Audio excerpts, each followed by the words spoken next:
I've got a question for you. Is there an ethical or a moral difference between me having a lovely glass of wine, snorting a line of cocaine, or injecting myself with a shot of heroin? It's the type of question that kind of gets us in touch with our instincts and our gut feelings, isn't it? And we do tend to have instinctive feelings about this, but it's also in that place called our gut where unconscious bias lives, and these blind automatic assumptions that we have that are not necessarily based in logic or fact. So when I ask that question, probably the most common answer that I get is along the lines of, well, obviously there's a difference. Heroin and cocaine are illegal. Alcohol is legal, heroin and cocaine are illegal. The natural follow-on assumption being that they're illegal, therefore they're bad, therefore they're unethical. Have we got that the right way round though? Surely when we think about the ethics of something, that's the primary thing we should be thinking about. If we think about other things, murder, corruption, arson, we say they're bad, they're unethical, and therefore we make them illegal. We've gone a bit backwards if we're presuming that the illegality of a substance determines its ethics or its morality. You only need to look at history. Look at Prohibition in the United States when alcohol was illegal. Did the ethics of drinking change between the 1920s and the 1930s? Or was it just the law? See, that's the problem. Our laws change. What about maybe the harm associated with substances? Maybe there are some mind-altering substances that are so intrinsically dangerous we need to make them illegal to protect everybody. Okay? Which are the drugs that kill most people in this country and around the world? The legal ones, isn't it?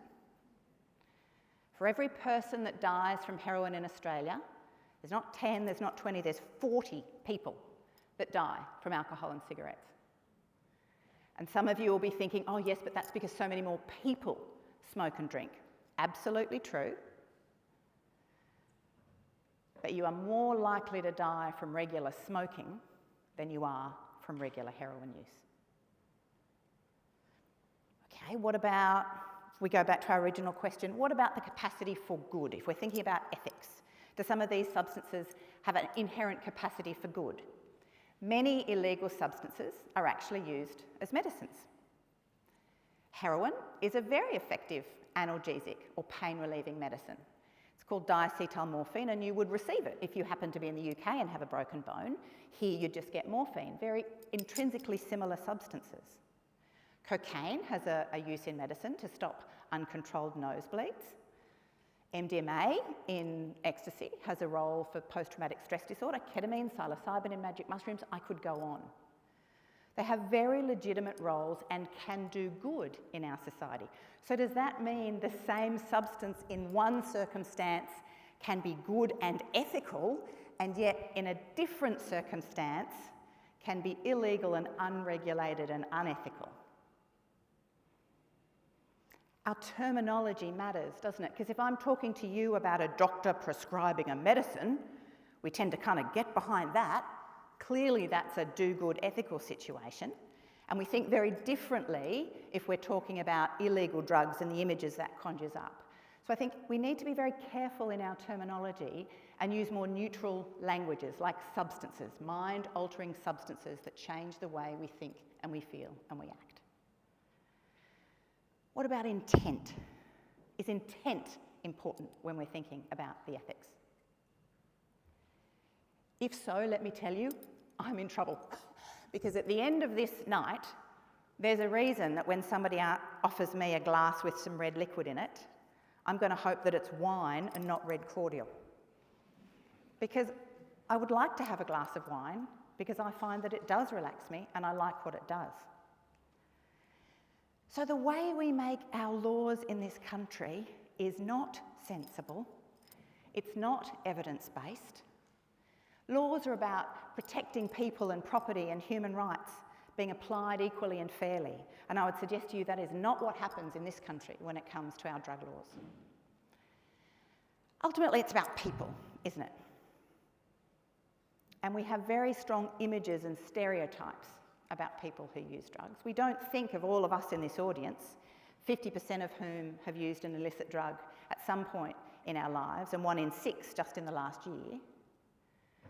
No, we tend to think of the sad, shady heroin user or the violent methamphetamine user or the party girl MDMA user.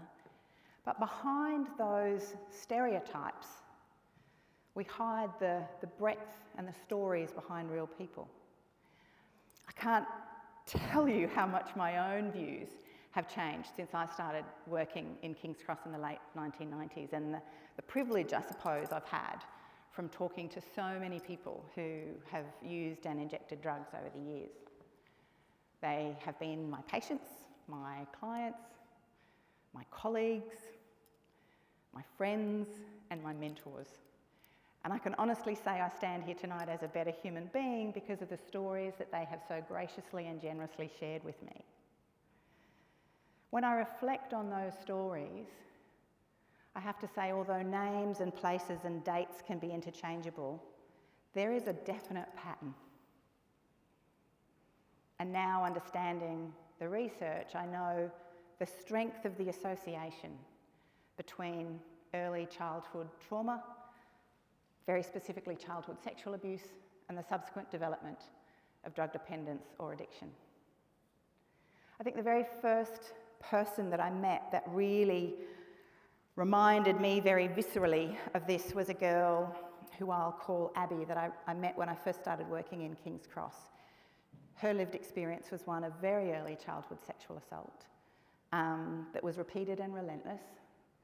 She was finally taken away, allegedly by the state to make her more safe, and of course the childhood abuse continued. And when most of us were finishing primary school, she was starting to live on the street, smoking and drinking, and by the time any of us were starting high school, she was already allowing people to inject her with heroin. When I met her, at the age of about 30, she was dependent on heroin. She was relatively dependent on cocaine. She'd pulled out most of her hair, and she self-described herself using the word junkie in a reference to garbage, because that's pretty much what she thought she was worth. And so my reflection is, do we instinctively look at someone like that and say, that's a criminal? Or is that a story where I would suggest, as a society, we've totally failed her? The reason that people use drugs is varied and it's complex. It's sometimes relatable to us and sometimes it's really not. We use mind-altering substances because sometimes we like what they do. It's fun. They help us relax. Sometimes they help us forget. They treat our pain and they allow us to escape. Sometimes we become dependent on them and we keep using them even in the face of harm. And so we have to think as a society, how do we respond? In Australia, in relation to injecting drug use, historically we actually responded pretty well. I don't know if you know, but since the late 1980s in this country, we have been providing clean injecting equipment knowingly to people who inject drugs in order to prevent an epidemic of bloodborne viruses, things like HIV. And we've been extraordinarily successful. It's something that we should be rightly proud about. But at its very essence, what that involves is someone like me as a healthcare worker, meeting a person who injects drugs, and handing a clean injecting equipment. And at that point, my job is done. My duty of care apparently ends, and I send them away into the shadows because their drug use is illegal. And in those shadows, shame and stigma flourish. And in those shadows, people overdose. And in those shadows, people die. I remember my very first overdose that I attended as a doctor. It was in a service that I worked, again in the late 1990s, and I was the person that had provided that clean injecting equipment. The person was street-based, he had no home, and rather than going and finding a spot in a park or maybe behind a parked car, he ducked into the toilet of our service. And I remember when we found him, he was navy blue, he was totally still and had stopped breathing altogether, and I absolutely thought he was going to die.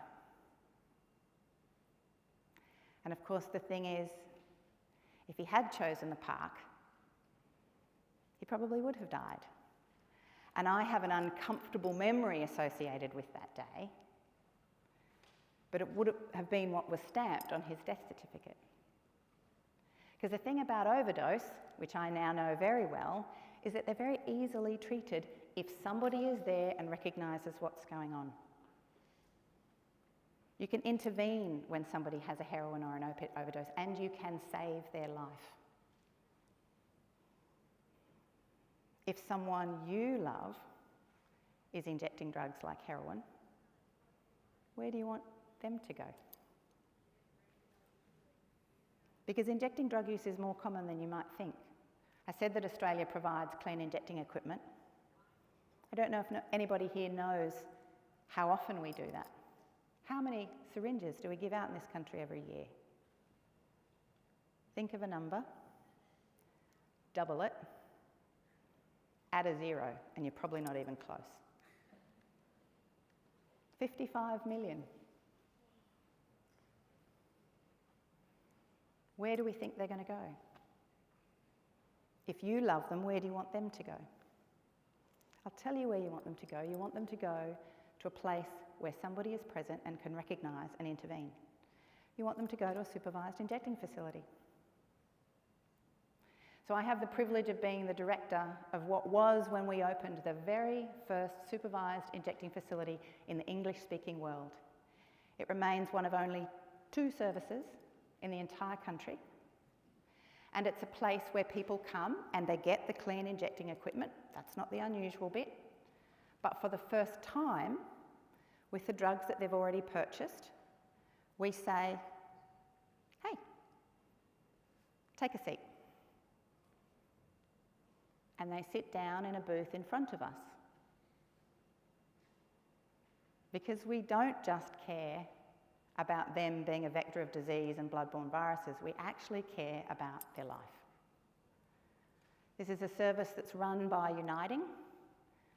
The service is an advocacy arm of the Uniting Church, and it's an organisation that proudly stands up and speaks about its values. So where do we go with all of this? What does it all mean? What's the so what factor? To me, I guess, ultimately it boils down to a conversation. It's a conversation about the world that we want to live in, that we want to bring our children up in. It's a world where we want the rule of law to be fair and equitable, where we want to keep the people that we love safe and well. I would suggest where we don't pick on the poor, the Indigenous and the marginalised, because that's what our current drug laws do, mark my words. And it's a world, ultimately, where we don't send people into the shadows. And so I invite all of you to start and participate in conversations like that, based on values, based on getting behind some of that unconscious bias and our blind assumptions.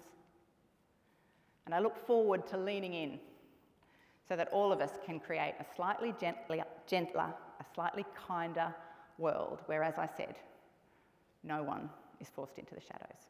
Thank you for listening.